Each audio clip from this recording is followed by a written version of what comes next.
Sa number 8, anay opisyal sang PhilHealth sa Western Visayas ang bago nga manager sang Basiwa. Bago nga tag-iya sang Prime Water nagpasalig nga i-modernize ang pagserbisyo sa Bacolod. Si Attorney Valerie Ann Juliero, nga anay Regional Vice President sang PhilHealth sa Western Visayas, amo na ang bago nga manager sa Bacolod City Water District. Inang anunsyo ni Bacolod Congressman Aldi Benitez sa media matapos nga magsapol sa iyang Board of Directors kaupod si Juliero. Dugang pa ni Benitez nga nagpasalig ang bago nga tag-iya sang Prime Water nga natala na sila maghimo sang tikang para sa modernization sang water services sa syudad. Ang Crystal Bridge Holding Corporation nga ginapanag-iyan sang retail tycoon nga si Lucio Co amo ang nakabakal sang Prime Water gikan sa mga Villar. Sa June 16, natala na nga magsapol ang bago nga tag-iya sang Basiwa officials para sa pagpaayo sa ilang serbisyo. Pagkatapos sa meeting, i-present ang anuman nga gikasugtan sa Konseho sa Bacolod pati na sa media.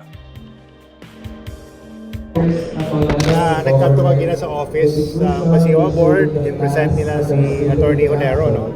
Who used to be the head ng PhilHealth.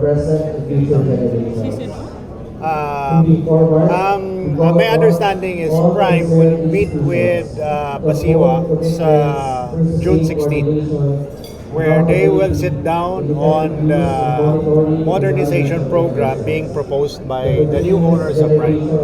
Right? So, ang